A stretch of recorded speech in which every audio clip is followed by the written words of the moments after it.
Buenas tardes, licenciada Carmen Quirós. Mi nombre es Denise Velázquez y voy a exponer la unidad 3 y unidad 4 de la materia de evaluación psicológica. La unidad 3, el rol de la observación en la evaluación psicológica.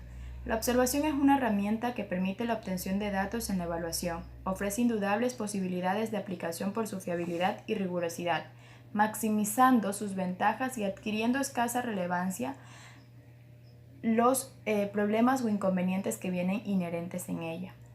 Los aspectos básicos que conforman la observación son el sujeto observado. Este puede ser un individuo o un grupo de individuos comunidad. Las conductas observables se realiza identificando niveles de conducta. Mantenimiento del equilibrio, realizando una relación de los requisitos mínimos de observación y luego compararlos. Minimizar o reducir los sesgos intentando oprimir y eliminar los errores, mediante los avances tecnológicos que día a día se tienen. Las etapas de observación. En el caso de que la observación sea el único método a emplear, se plantea un objetivo. Se especifica lo que ha de ser recogido u observado y se definen las variables a observar. La clasificación de la observación en función de la sistematización puede ser observada ser observada interna o externamente. Las partes de la entrevista. La entrevista inicial tiene como secuencia temporal y esto a la vez un encuadre en un contexto más amplio, que es el propio proceso de evaluación. La primera fase, la primera etapa sería la preentrevista. Los profesionales en su desarrollo de actividades no reciben directamente al paciente, sino que estos son recibidos por otra persona. En la preentrevista se evidencia al paciente, que es aquel que asiste a consulta, el motivo de consulta, que suele explicarse brevemente y que tiene que ser redactado textualmente. La entrevista en primera fase, en esta frase se denomina de mutuo conocimiento, ya que es el momento que toman contacto por primera vez ambas partes y se empieza a conocer directamente cuál es el motivo de consulta. Se conoce como la fase de exploración y en este momento, que es la fase 2 o la segunda fase, es el cuerpo de la entrevista. En esta el paciente logra una comprensión del problema. Esto va más allá de la mera observación o de la interpretación a primera impresión. Sí, ya constituye un registro intelectual de todo lo que se está diciendo o se quiere decir. La tercera fase o fase de despedida. En esta fase se despide al paciente. Conviene antes de despedirse del paciente clarificar todo lo que se ha ido interpretando durante las consultas. Luego viene la post-entrevista. Tras despedir al paciente, el psicólogo o el especialista a cargo trata de completar las notas que ha tomado, las impresiones que éste ha podido percibir a través de las entrevistas y empieza a clarificar. En el proceso de la entrevista, como todo instrumento psicológico metodológico, la entrevista tiene fases o etapas. El rapport, cima o cierre. Iniciar una entrevista con un apretón de manos, una frase amable y una clara explicación de la finalidad perseguida con la entrevista ayuda a reducir notablemente las tensiones provocadas por la situación que es evocada por el entrevistado o que el entrevistado refiere a primera instancia. La segunda fase es el desarrollo y constituye el núcleo de la entrevista. Es la etapa más larga y profunda, puesto que en este es donde se empiezan a clarificar las ideas. Y la última parte es la parte de cierre, que es donde ya se realiza un informe y donde se plantea un plan de trabajo para trabajar, valga la redundancia, con el paciente. El tema de recogida de datos. Una vez que las entrevistas han sido efectuadas, se graban y transcriben para realizar su correspondiente análisis e interpretación. El análisis de datos cualitativos de la entrevista idealmente ocurre por el mismo investigador, que recolecta los datos de modo que se pueda generar una comprensión que emerge de las preguntas y los testimonios de las entrevistas. Este proceso de recopilación y análisis de datos conduce al seguimiento de nuevas categorías durante el proceso de interpretación y teorización que conducen a valiosos resultados. En el proceso de teorización, el entrevistado percibe, contrasta y agrega u ordena categorías y sus propiedades, establece nexos o enlaces con relaciones o comentarios que éste falla interpretando. Unidad 4. Evaluación de los procesos de la atención. Morris, en su revisión, encontró medidas diferentes de atención, 15 para la memoria y más de 20 para las funciones ejecutivas. Lo curioso es que algunas de estas medidas que aportaban información sobre distintos procesos cognitivos eran en realidad las mismas. Es difícil o resulta complejo elaborar pruebas que evalúen puramente la memoria, separándola de otras funciones.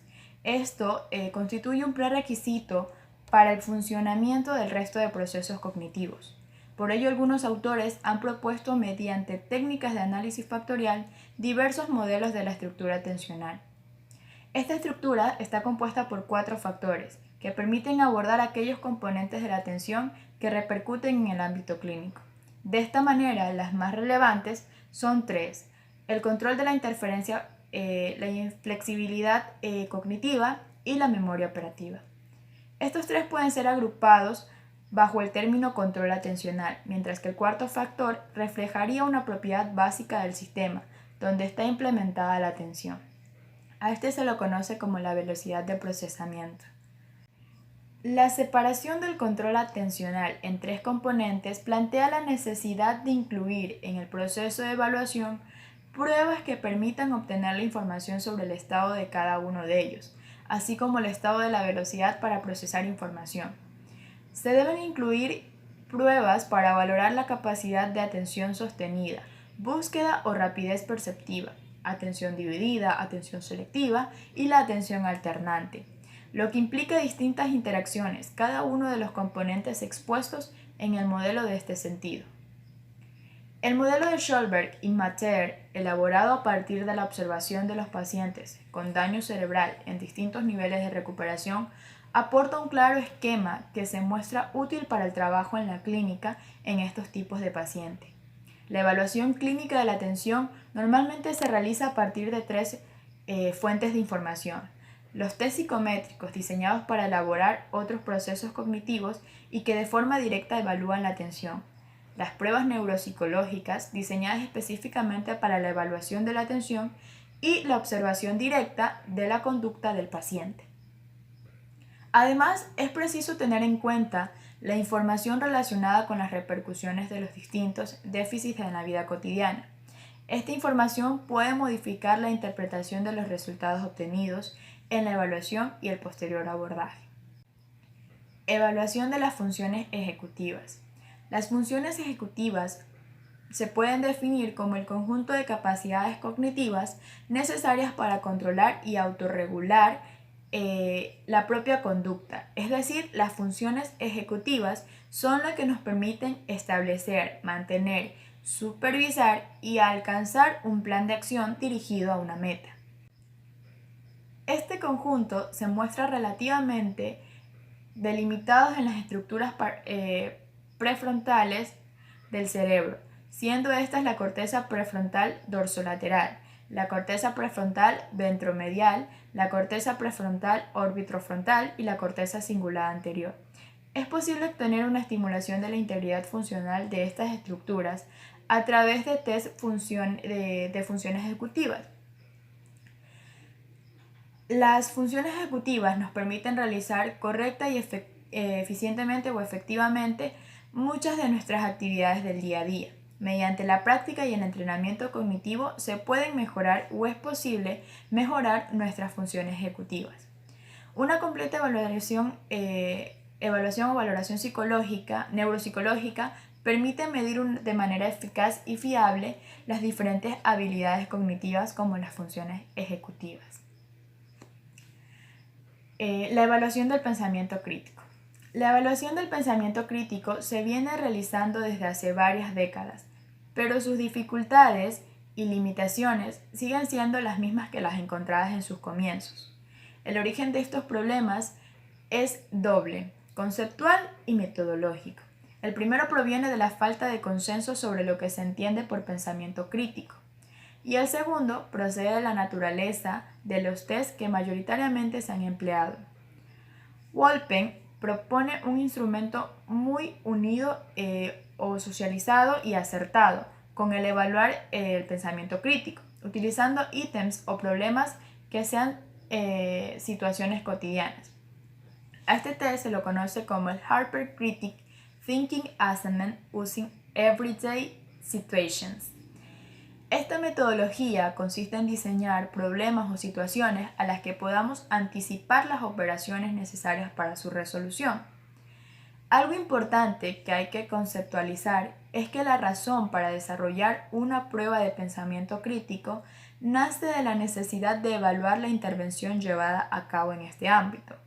Y la carencia de un instrumento adecuado para tal fin, en la mayoría de los tres que me den pensamientos críticos, manifiestan una limitación importante. Son herramientas cerradas que sacrifican la indagación de los mecanismos que se utilizan para responder a la comodidad de la corrección mecánica. El informe. Para realizar un informe psicológico se requiere tener ciertas habilidades, como analizar, sintetizar o integrar una serie de datos obtenidos con las diferentes técnicas e instrumentos, como la entrevista, las pruebas proyectivas y las psicométricas.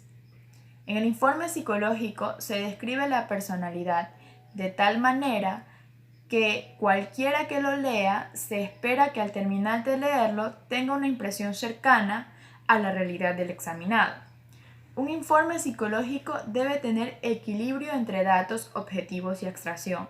Modulación, no debe ser exagerado o recargado hacia un solo lado.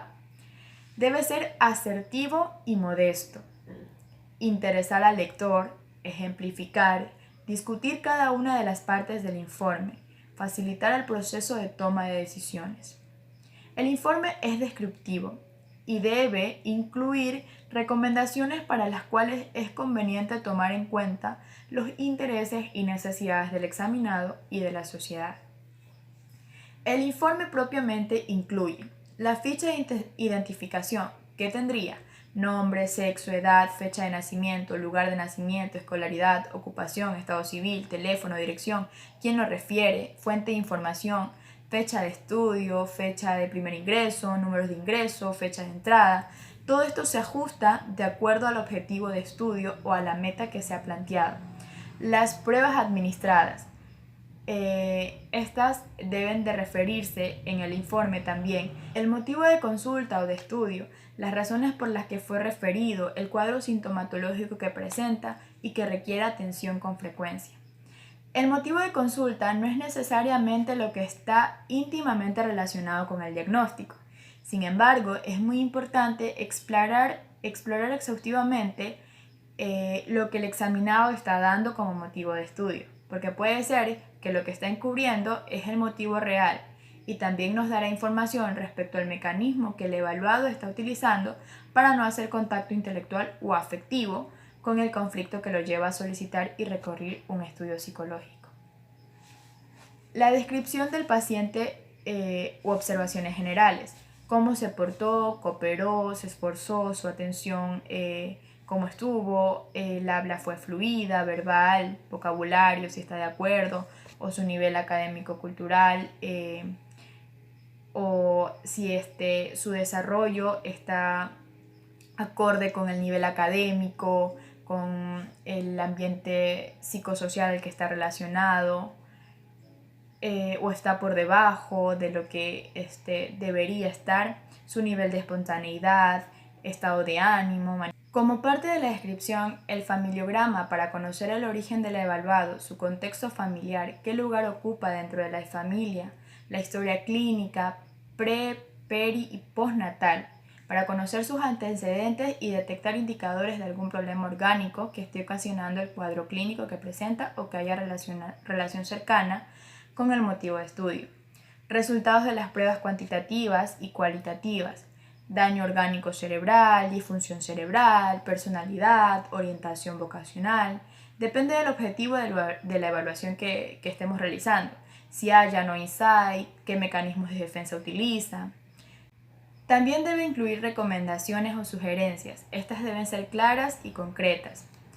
El resumen, este es optativo, debe ser breve y contener únicamente un solo párrafo. El informe puede centrarse en las pruebas o en el examinado. Generalmente el informe incluye ambas partes. No se debe olvidar que el informe se realiza para responder todas las interrogantes que surgen acerca del examinado. De aquí que las baterías o las pruebas neuropsicológicas o psicológicas que se vayan a realizar pueden ser personalizadas de acuerdo a la necesidad del sujeto. Muchas gracias.